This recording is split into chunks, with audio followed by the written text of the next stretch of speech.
자, 헌법, 행정법, OT를 한꺼번에 진행하도록 하겠습니다.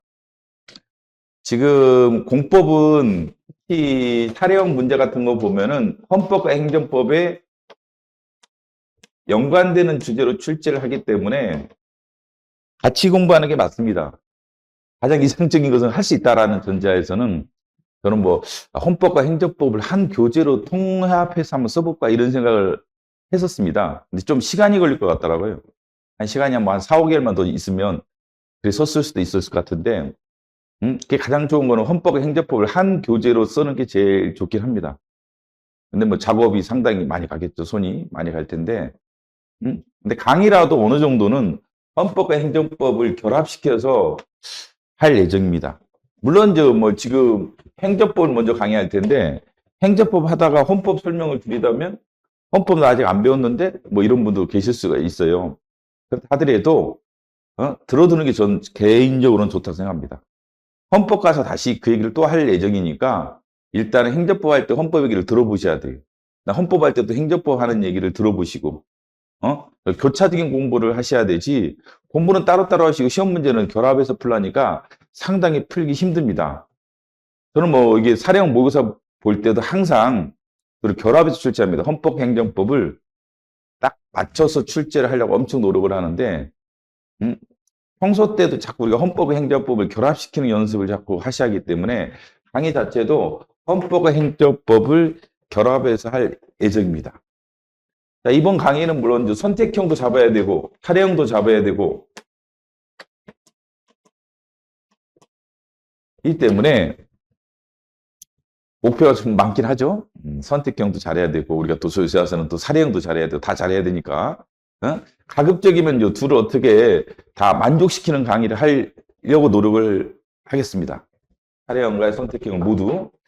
선택형은 사실 뭐 기출과 알다시피 모의고사, 법전형, 그 다음에 최신 판례 정도면 어느 정도 우리가 문제를 풀 수 있을 겁니다. 다만 문제 연습을 좀 많이 하셔야 돼요. 모의고사 문제 연습을 좀 많이 하시면 좋죠. 저 같은 경우 문제 개발이 엄청 많이 돼 있기 때문에 문제가 너무 많아서 문제인데 그래서 새로운 문제를 자꾸 풀어보셔서 적응하는 연습을 좀 하셔야 됩니다. 이거 끝나면. 물론 이제 능력 있으면 같이 진행하는 게 제일 좋겠죠. 그 다음에 사례형.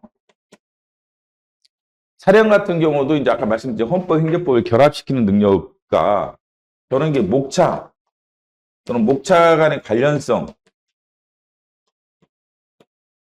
그 다음에 최신 판례에서 나온 그런 경향, 이런 게 매우 중요하다고 생각합니다. 그래서 가급적이면 그 목차의 관련성 머릿속에 진짜 각인을 시켜 하셔야 돼요. 책 덮고 책에 있는 목차를 줄줄줄 암기를 하셔야 됩니다. 뭐 행정법의 기본 원칙이라면 뭐 있지 쭉.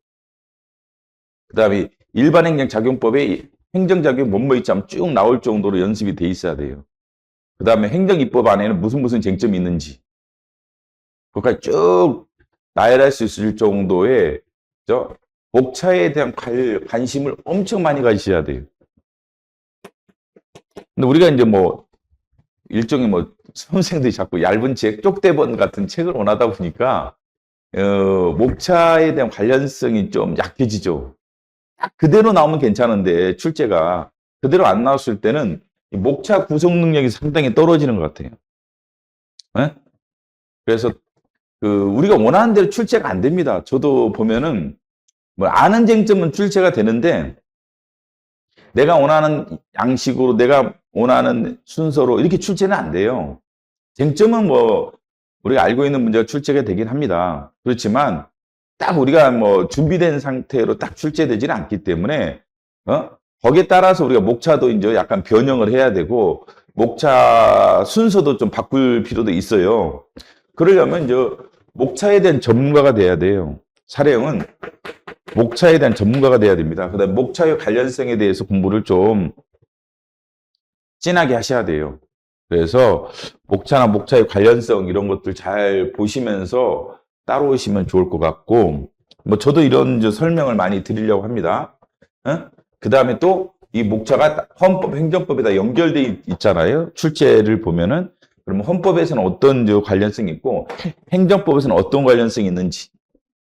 사례는 뭐 여러분들이 생각하기는 뭐 소설같이 쓰는 사람도 있겠지만 아닙니다. 그러면 딱 답이 정해져 있고 우리가 보면은 뭐 공법 딱 보면 이거는 몇 점, 몇 점, 몇 점, 몇 점 정도 배점이 돼 있습니다.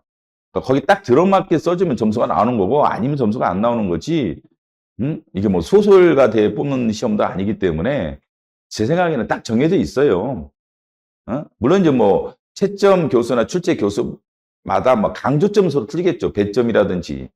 그건 뭐 교수마다 서로 틀릴 수는 있어요. 뭐 학설의 배점을 몇 점 더 줄 거냐, 아니면 뭐 어떤 사람은 뭐 안 줄 거냐, 뭐 또는 뭐 2점을 줄 거냐, 1점을 줄 거냐, 3점을 줄 것이냐에 대해서 배점에 대한 관심사는 교수마다 틀릴 수가 있죠. 그거는 뭐 당연할 수도 있는데 그걸 제하고는 어떤 목차가 들어가야 한다는 것은 이미 정해져 있는 거고, 그 목차가 안 들어가면 점수가 안 나와요. 그래서 이게 목차에 대한 관심사가 매우 커야 됩니다. 목차에 대한.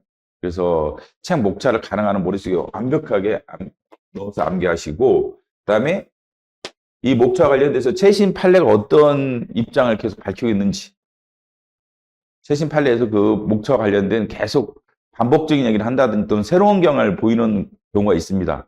이런 경우는 좀 더 관심을 많이 갖고 공부를 하시면 되겠습니다. 그 다음에 인풋이 같으면 아웃풋이 같습니다. 제가 수험생들이 왜 떨어지냐 이게 보면은 작년 했던 방식을 또 해요. 떨어진 방식을. 참 이상합니다. 그렇죠? 공부도 습관이에요. 습관적으로 인풋을 하다 보면 아웃풋은 맨날 같죠. 물론 좋은 습관을 가지고 계신 분들은 좋은 습관을 인풋했으니까 바로 아웃풋이 잘 나와서 합격해서 나가는 거죠. 근데 떨어지신 분들은 인풋에 뭔가 문제가 있는 겁니다. 인풋에 뭐가 문제가 있기 때문에 아웃풋이 그렇게 나온 것이기 때문에 내가 어떤 인풋을 했냐를 차근차근 좀 생각을 해보셔야 돼요. 선택형에서는 어떤 인풋을 했느냐. 뻔하죠. 뭐 기출 모의고사 많이 안 푼 거지. 그 다음에 법률 모의고사. 그 다음에 종합 모의고사 이런 걸 통해서 문제 응용 능력을 안 키운 거죠. 그 다음에 최신 판례 놓친 거죠. 차례형은 뭐겠어요? 목차가 머릿속에 없는 거고, 그 다음에 좋은 답안을 써본 적이 없는 거예요. 사실은 평소 때 맨날 예를 들면 100점짜리다 그러면 맨날 30점, 40점 수준의 답안만 써봤지 7, 80점 되는 답안을 써본 적이 없다. 그렇기 때문에 반복적으로 점수가 안 나오는 방식으로 공부를 해요. 그 다음에 자신감도 떨어지고, 자신감이 떨어지니까 또 자존감도 떨어지고, 그럼 공부도 하기 싫고, 이러다 보니까 이제 못하게 되는 것인데, 그럼 인풋을 바꿔야 돼요. 제가 안타까운 것은 인풋을 계속 똑같이 가져가요. 내가 보면 수험생들이. 저도 지금 4탈자, 3탈자 학생들이랑 1년 가까이 공부를 해서 해보니까, 다 머리도 좋아. 똑똑해요. 수험생들이 보면, 요새 사람들이 우리 시대보다 덜 똑똑하진 않더라고, 최소한요. 보니까 상당히 똑똑하고, 수험생들이. 그런데 인풋이 잘못된 게 많아요. 그래서 제가 3탈했구나, 4탈했구나, 이런 느낀 게 많아요. 그래서 인풋을 좀 바꿔줘야 돼요. 지금 이번에 저희들도 4탈 학생도 아직 고득점을 한 것 같은데, 그 사람이 갑자기 1년 만에 머리가 좋아지거나, 이렇게 하겠습니까? 그게 아니라, 인풋 방향을 좀 다르게 튼 거죠. 다르게 튼 거고, 그러니까 아웃풋이 다르게 나온 거죠. 저는 이게 3탈, 4탈이 이렇게 심각한지, 그다지 심각한지 잘 몰랐는데, 하다 보니까 참 심각하더라고요, 서로 간에. 수험생들도 상당히 심각하고, 저 개인적으로도, 저 떨어지면 안 되는데, 이래서 상당히 스트레스 많이 받고 이랬었는데, 인풋을 달리하니까 역시 똑똑한 수험생이라서 그런지 아웃풋을 다르게 내더라고, 이번 시험을 끝나고 보니까. 역시 우리 방향이 맞았구나. 이런 생각이 참 많이 들었어요. 그래서 좀 인풋을 어떻게 할 것이냐에 대해 조금 더 관심을 가지셔야 돼요. 여러분들 이제까지 공부했던 것을 차근차근히 정리를 해봐야 돼요. 왜 점수가 안 나올까?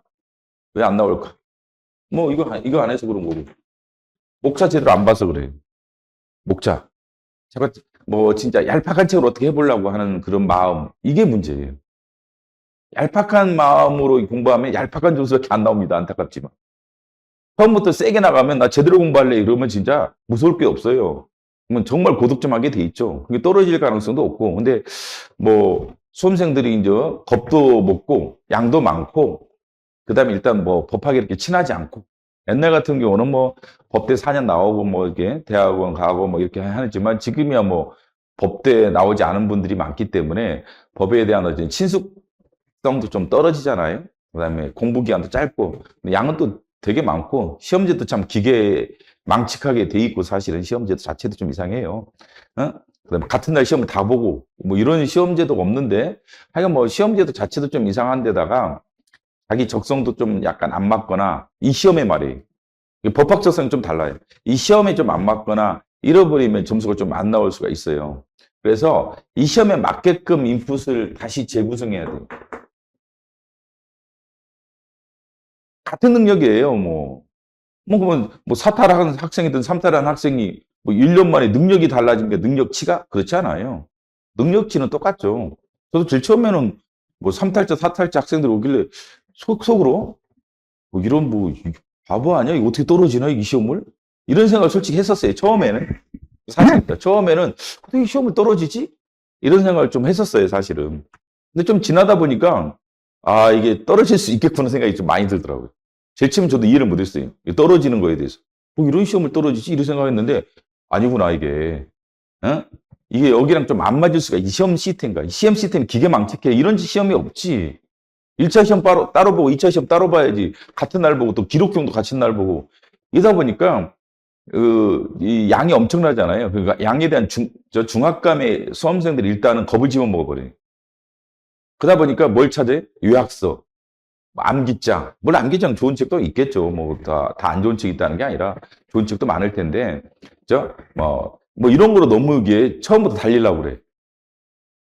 응? 뭐 그 마음은 저도 아는데 절대 이게 법학이라는 게 체계 없이는 점수가 나오는데 한계가 있어요. 이게 체계가 뭡니까? 목차지. 목차는 어디 있습니까? 기본서에 있는 것이지 요약서에는 없어요. 응? 왜? 그대로 요약서 그대로 문제가 출제되면 다행인데 절대 그대로 출제되지 않습니다. 저도 이번 문제 보면서 뭐 문제 쟁점은 다 우리가 다뤘던 거고 뭐 그렇게 어렵다고 볼 수도 없고 다 다른 문제들 다른 문제인데요. 이 양식 그대로는 우리가 예측을 못 해요. 이 순서 그대로, 이 쟁점 그대로 순서가 이렇게 나올 줄을 예측할 수 있는 사람은 없어요. 제가 보니까. 그래서 그러면 우리가 알고 있는 목차를 가지고 응용해서 써야 되걸랑. 근데 뭐 응용을 못 하는 거지. 왜? 한마디로 뭐 쪽대본을 공부, 쪽대본 드라마 같은 거 쪽대본 있잖아요. 쪽대본을 공부하는 거 수험생들이 자꾸 쪽대본으로 어떻게 해보는. 그러니까 요새 쪽대본을 하다 보니까 넷플릭스 나와가지고 돈 엄청 투자해서 사전 촬영 다 해가지고 극본 탄탄하게 쓴 다음에 막 연기자 투입해서 하다 보니까 이 쪽대본과는 상대가 안 되잖아요. 쪽대본 드라마는 상대가 안 돼서 넷플릭스로 다 넘어가고 이러지 않습니까? 공부도 마찬가지예요. 쪽대본에 한계가 있습니다. 응? 쪽대본. 저도 솔직히 말해서 옛날 사시할 때 쪽대본 이런 거 써주고 많이 이랬고, 노장들 저한테 옛날에 많이 찾아와서 제발 저한테 정리 좀 해달라고 그래요. 제 정리는 진짜 기가 막히게 하거든. 꼭 해달라고 나한테 그랬었는데, 그때는 별로 관심이 없어가지고, 저도 나이도 어리고 이래가지고, 뭐 내가 이거 해야 되나. 이 생각했는데, 저도 쪽대본 전문가입니다. 그런데, 쪽대본을 주더라도 응용을 못 한다는 거예요. 응용을, 문제는. 왜? 목차가 전체적인 목차가 머릿속에 없으니까. 전체 머릿속에 없기 때문에 쪽대본을 줘도 이게 어디다 이용해 말지를 모르는 거야. 이게 뭐에 대한 쟁점이지? 머리만 하얘지는 거지. 그러다 보니까 말도 안 되는 답안 쓰게 되는 거예요. 그래서 좀, 제대로 공부하자. 제대로 공부한다는 게 시간이 긴 건 아니에요. 왜 전문가겠습니까? 시간을 짧게 해도 얼마든지 성적 나올 수 있고, 우리가 원하는 목표에 달성할 수 있도록 하는 게 전문가 아니에요? 충분히 그게 가능한 거고. 그래서, 이제부터 이제 기본 강의부터 차근차근히 해서 목차 관련성 같은 거 좀 공부 좀 하시고, 이게 어디랑 관련이 있는지, 앞뒤로 책 앞뒤로 뭐랑 관련이 있고, 이건 또 헌법과는 어떤 관련이 있고, 이런 거에 대해서 좀 더 관심을 가질 수 있도록 강의를 하려고 합니다. 그래서 인풋이 잘못됐어요. 보면은 쪽대본까지 안 됩니다. 요약서 이것만 가지고는 안 돼요. 요약서는 기본서라든지 이런 게 목차가 완비된 상태에서 요약서라는 이런 것도 의미가 있는데 너무 기본적인 내용 없이 요약서만 보다가는 한계가 있을 수 있습니다. 그래서 그 대신 뭐 기본서를 옛날처럼 뭐 엄청 두껍게 쓸 수가 없잖아요. 제 옛날 사법시험 책이 그 뭐 1500페이지 이렇게 됐는데 이제는 뭐 그렇게 쓸 수가 없어. 저 행정법 책도 한 강론까지 합치면 1600, 700 이렇게 됐었는데 이번 변호사 시험 책 쓰면서 이게 지금 행정법 책이 700페이지예요. 주인이라고 엄청 시간 오래 걸렸습니다. 그냥 책 때려 박으면 한 1500페이지 나오면 간단한 건데 이거를 뭐 줄이고 어떻게 하면 또 줄일까 이러다 보니까 시간이 좀 오래 걸렸는데 헌법책도 그래요. 응? 줄여서 한 800페이지 나오려나? 그 정도 나오는 것 같은데 하여간 뭐 엄청 줄이려고 노력을 많이 했습니다. 그래서 어차피 이거 조금씩 다 합치면 양이 엄청 늘어요. 그럴 바에야 제대로 된 한 권을 본다. 이렇게 마음을 먹으시는 게 더 간단한 얘기입니다.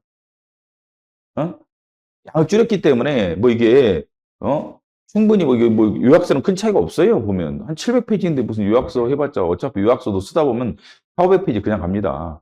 200페이지 차이인데 좀 힘들어도 기본서로 좀 하시는 게 낫고 요약서는 뭐 목차를 본다든지 암기하는 용도로만 쓰시든지 이런 걸 권장을 드립니다. 그렇죠? 그래서 지금까지 해왔던 방식에 대해서 한번 근본적인 회의감을 가지셔야 돼요. 그렇지 않고 똑같이 행동하면 결과도 똑같이 된다. 라는 걸 생각을 해보시고, 저도 수험생을 같이 하면서 참 많이 배웠어요. 수험생들 입장이 뭐고, 많이 이해하게 됐어요. 많이 이해하게 되고 공감을 하게 됐었는데, 제일 처음에는 뭐 말도 안 된다고 생각했어요. 솔직히 말해서. 뭐 어떻게 시험을 떨어지나. 그 생각을 참 많이 했어요. 저도 기억이 나는데, 뭐, 사탈자 학생이랑 처음 만났을 때 보니까 뭐, 부모님이 막 화내시더라고요. 학생에 대해서요. 저도 깜짝 놀랐는데, 공부를 똑바로 안 한다는 의미로. 그래서 제가 그때 말렸던 생각이 나는데, 그래서 그 수험생들이랑 같이 이렇게 하면서 저도 많이 배웠고, 공감도 많이 했어요.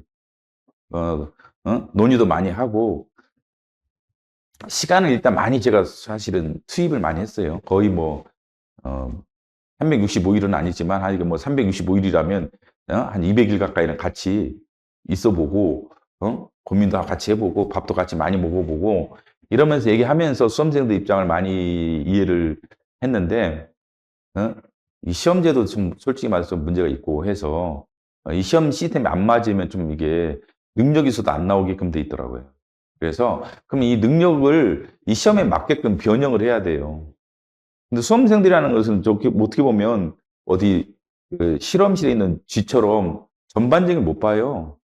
일단 경험이 많지 않고 시험에 대해서 우리 같은 사람이야 뭐 시험을 몇 수십 년간 해왔던 사람이고 이러기 때문에 전반적으로 봐서 얘가 이런 문제가 있구나 이렇게 문제가 있구나 하면 이럴 때 이렇게 해결해보고 저렇게 해보고 이런 여러 가지 방안을 찾을 수 있는데 수험생들은 답답하게 이게 그 실험실 같은 쥐처럼 똑같은 행동만 하려고 그래.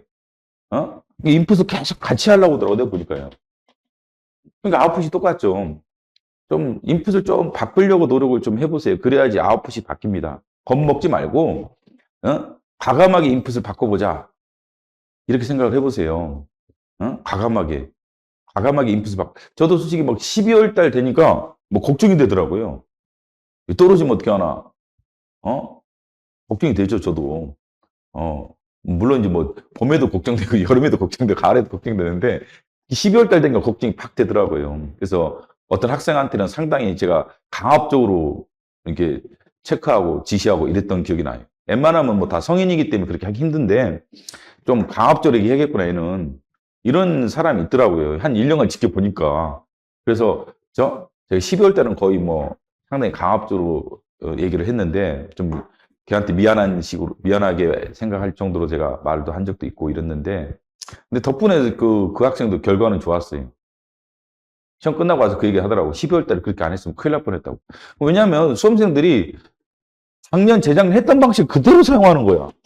아프지 그대로죠. 그래서 내가 바꿔라. 너는 그게 안 된다. 그 방식으로 해가지고는 절대 안 되니까 방식을 이렇게 바꿔봐라. 그러니까 매일 제가 아침에 체크를 해줬어요. 응?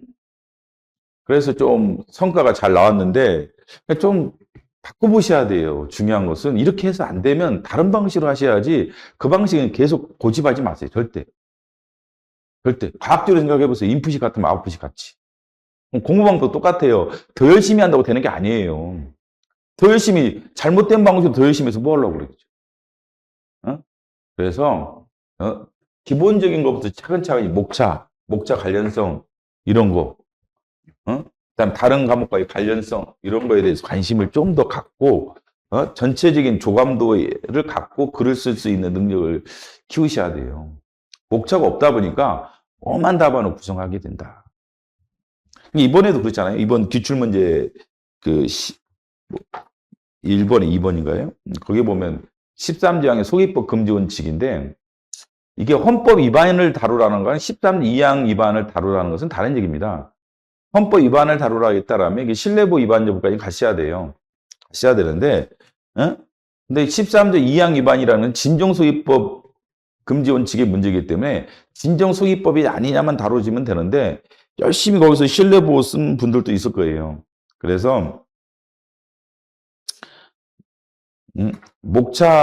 책 목차가 없어서 그래요. 저는 이게 13 2항과 신뢰보호 관계성을 열심히 설명하려고 그래서. 왜냐면 이렇게 요새 판례를 보면 나와요. 이게 아까 경향이에요. 최신 판례 경향 보면 이게 엄청 많아요.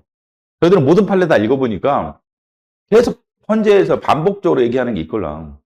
그러면 교수도 당연히 관심을 갖죠. 거기에 대해서. 그래서 13조항과 신뢰보호 관계를 계속 설명을 해요. 그래서 그게 목차로 드러나는 거죠. 책의 목차로. 제 책에는 분명히 그게 돼 있어요. 그렇게 명확하게 표현돼 있다고. 그런 부분이. 그래서 이 책에 대한 이제 목차에 대한 관심을 많이 가지시면 점수가 좋게 나올 수가 있습니다. 책에 대한 목차는 어디 있다? 기본서에 있습니다. 그다음 그걸 잘 응용할 수 있는 능력을 키우는 게 좋다. 왜냐하면 우리가 원하는 대로 그대로 나오지는 않는다.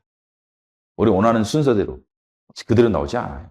전쟁도 똑같잖아요. 우리 전쟁 준비를 하지만 막상 전쟁이 발생하면 폭탄이 뭐 우리가 원하는 대로 날라옵니까? 우리가 훈련했던 방식으로 나와요? 안 나오죠. 근데 왜 훈련합니까? 응용할 수 있걸랑. 응용을 하기 위해서 우리가 훈련하는 겁니다. 똑같아요. 우리가 응용 능력을 갖춰야죠. 근데 응용 능력을 갖춰야 한다는 건 뭐예요? 기본적인 거죠. 우리가 뭐 과학에 대해서 그런 게 하잖아요. 응용과학. 그러면 이제 기초과학이 자리가 잡아져야지 응용과학이 되는 거라고 하잖아요. 그래서 둘이 어떻게 결합할 것이냐를 잘 생각을 하셔야 돼요. 그래서 목차, 이거는 좀 더 관심을 가지시고, 그 다음에 답안을 썼으면 제발 제대로 된 첨삭을 받아서 완벽한 답안을 써보셔야 돼요. 첨삭을 반영해서. 모든 답안은 그렇게 할 수가 없어요. 시간이 없기 때문에. 모든 답안을 그렇게 할 수 없지만 초반에는 답안 쓰고 첨삭을 받고 그걸 반영해서 완벽한 답안. 예를 들면 뭐 100점 만점이면 7, 80점 나올 수 있는 활용해서 그런 답안 한번 써보셔야 돼요. 몇 개라도 초반에. 맨날 뭐 답안 써가지고 뭐 100점 만점에서 40점 맞고 뭐 30점 맞고 뭐 45점 맞고 첨삭 받고 땡. 그 다음에 또 해도 똑같이 또 45점으로 또 땡. 아니, 맨날 그러면 어떡합니까? 맨날 30점, 40점, 5점 맞으면 뭐 하겠어요. 그래서 그게 아니라 첨삭을 반영해서 완벽한 답안을 써보셔야 돼요. 그럼 첨삭이 매우 꼼꼼해져야 돼요. 단순하게 뭐 첨삭이라는 게 채점이 돼서는 안 되죠. 근데 대부분 뭐 이게 첨삭이 채점이라면 사실은. 왜냐면 양이 많고 이러다 보니까 이게 저희들도 뭐 이렇게 대량으로 수험생들 대상으로 강의가 안 되겠구나 생각이 들더라고요, 이건요. 왜? 그럼 첨삭을 못 해요. 첨삭이 하루에 진짜 20개도 힘들어요. 하루에 20개 하는 것도 엄청 불가능에 가깝다고, 20개도. 진짜. 다른 일 아무것도 안 하면 20개 할 수 있을 것 같아요. 근데 뭐 다른 일 안 할 수가 있나요? 그래서 뭐 수강생들이 뭐 몇 수십 명 돼도 힘들어서 못 해요, 이게. 100명 단위로 하면 상상이 안 되고, 개별 선생당 내 생각에는 맥시멈 한 15명? 이 정도도 힘들 거예요. 진짜 성실한 선생이라면 15명 제대로 첨삭해 줄 수 있다. 15개 정도는 아마 해줄 수 있을 거예요. 15개 넘어가는 순간 이거는 첨삭이 아니라 채점이 될 가능성이 많아요. 솔직히 말해서. 그래서, 이게, 1, 2차 지금 같이 하잖아요. 그래서 지금 기록형도 있고 이래가지고 그러면 이제 이거는 뭐 그렇게 어렵진 않아요. 사실 선택형은 제가 훈련시키는 노하우도 많이 있고 그리고 훈련만 시키면 이 점수가 어느 정도 나올 거예요. 나오는데 사례형 같은 경우는 좀 첨삭을 좀 제대로 받아서 그다음에 그걸 반영해서 좀 초반에 뒤에 가면 시간이 없기 때문에 그럴 시간도 없어요. 뒤에 뭐 가을 돼버리면 알다시피 시간이 없기 때문에 뭐 첨삭받고 완벽한 답안 또 쓰고 이렇게 불가능하죠. 그럼 어떻게 해야 돼? 여름방학까지라도 여름 때 한 7, 8월까지 좀 더 완벽한 답안을 좀 구성할 능력을 갖춰야 돼요. 초반에 하셔야 됩니다. 가을에는 안 돼요. 가을에는 시간이 없기 때문에 그때는 뭐 유지하는 정도 이 정도지 뭐 실력을 키울 수는 없다. 이 가을 공부 가지고는. 그래서 지금부터 빨리 시작하셔가지고 지금 실력을 빡빡 키워야 돼요. 근데 진짜 전문가가 자세한 첨삭을 해줘야 됩니다. 그다음에 완벽한 답안을 구성해서 다시 한번 보여줘야 돼요. 선생님한테. 그래서 오케이 사인 받을 때까지 쓰는 연습을 초반에 하시는 게 좋다. 힘들어도 좀 이 과정이 필요한 것 같아요. 이게 없으니까 맨날 답안 30점, 40점, 45점 맞는 거죠. 그렇죠? 그래서 뭐 인풋이 똑같게 되면 또 결과도 똑같게 돼요. 좀 우리가 완벽한 답안을 써보시려고 노력을 엄청 하셔야 한다. 아니면 첨삭을 통해서라도 다시 완벽한 답안을 구성해 보시면 내가 70점 맞는 50점, 60점, 70점 이렇게 맞는 사람이 돼야 돼요. 100점 만점에서 그 정도는 돼야죠. 그게 일반적인 답안이 되지 않다.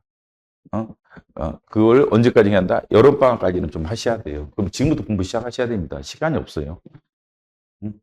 자, 일단, OT는 여기까지 하시고, 강의 진행하는 과정에서 뭐 좀씩 설명을 할 텐데, 강의는 좀 더 약간 스피드 있게 나갈 예정이니까 그렇게, 양해 바라고, 하여간 뭐 1년간, 같이 공부 열심히 해서 좋은 성과를 꼭 맺도록, 그죠? 기대하고, 저도 노력하겠습니다.